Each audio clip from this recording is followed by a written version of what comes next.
The asylum process is incredibly difficult. The pressure can be immense and approval rates are low. For many people, this pressure leads to the temptation to exaggerate their story or even lie to make their case stronger. For them, it's a matter of survival. But is a lie ever worth the risk? Today, I'm going to share a powerful lesson about why honesty is not only the most ethical choice, but also the smartest strategic move that you can make for your asylum case. And we're starting right now.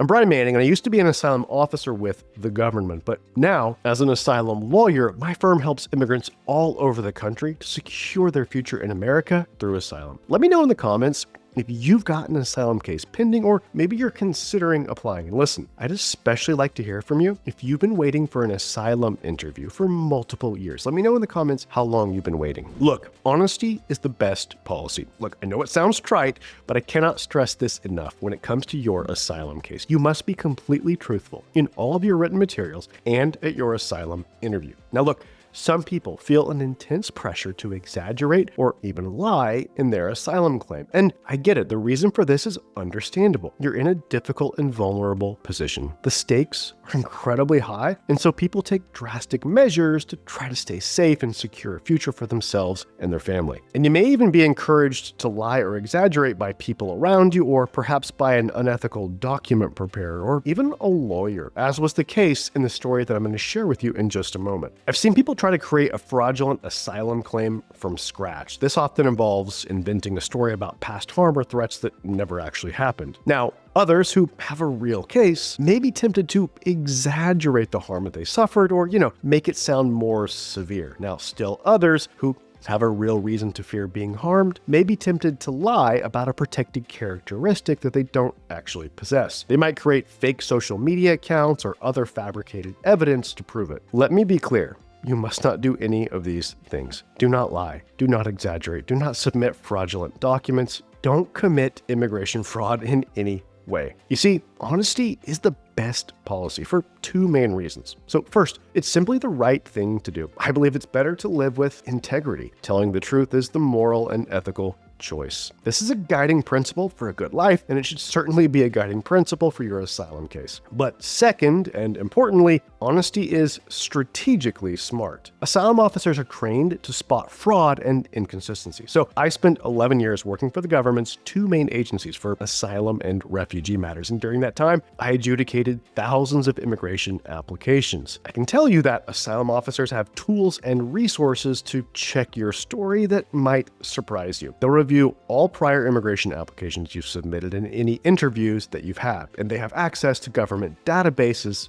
that can reveal details about your history. Now, they can also access publicly available information, and this would include your social media profiles and online activities. Now, asylum officers are also trained in the art of interview interrogation. They know how to ask follow-up questions to expose inconsistencies. They might notice shifts in your body language or a change in your tone of voice. I mean, look, I'm not trying to suggest that the government is somehow all-knowing or that it's impossible to get away with a lie. It happens. People do get away sometimes with lying in their asylum case. And while that might be true in some cases, you don't want to test this theory. I promise you, it's not worth the risk. Even if you get past your asylum interview with a lie, it may come back to haunt you later. You see, there are other opportunities down the road in your immigration journey when a lie can be discovered. When you apply for a green card or for U.S. citizenship, immigration officials will review your entire case file again. And at those stages, well, they may discover an inconsistency or a lie from your asylum case. And this can be devastating. They'll not only deny your green card or citizenship application, but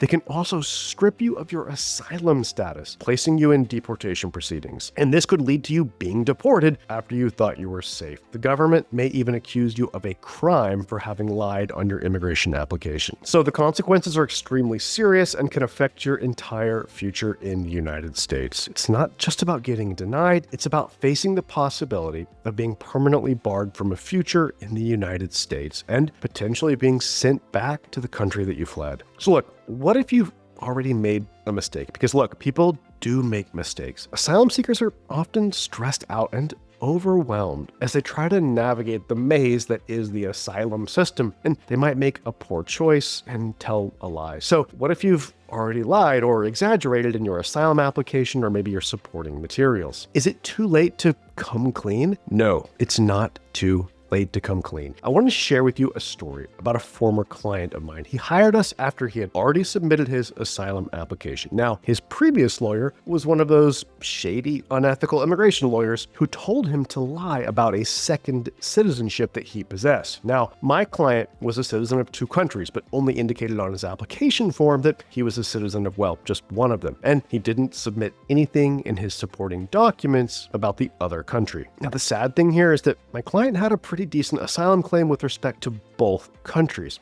However, this previous lawyer, fearing the case would be too complicated or too weak, advised him to conceal his second citizenship. Now, my client, who I believe was a decent person, reluctantly followed the advice of his shady lawyer. He was scared and desperate to get asylum. He felt trapped and believed that lying was his only option. He came to us after he received a notice from the government calling him out. They had discovered his second citizenship and they requested documents from him concerning it. Now, he confessed in his initial consultation with me that he had, yes, in fact, lied about the second citizenship. He was terrified and ashamed. He was seeking new counsel because he didn't feel right about what he had done and because he was scared of what could happen if he didn't handle this correctly. Now, we told him that we would agree to represent him only on the condition that he would have to come completely clean with the government. Now, we require this of all of our clients. If we discover that a client has lied in the past, we will only represent them if they agree to correct the lie and be completely honest and transparent moving forward. I also told him that his chances of winning were very, very low because the damage had already been done, right? They would likely, based on the lie that USCIS had discovered before the client came clean, deny him on credibility grounds. Now, the client was ready to come clean to face the consequences of his decision. So we filed a legal brief arguing for his eligibility regarding both countries and explaining that, yeah, he had lied and saying that he regretted that decision. He accepted full responsibility for the lie during his follow-up asylum interview.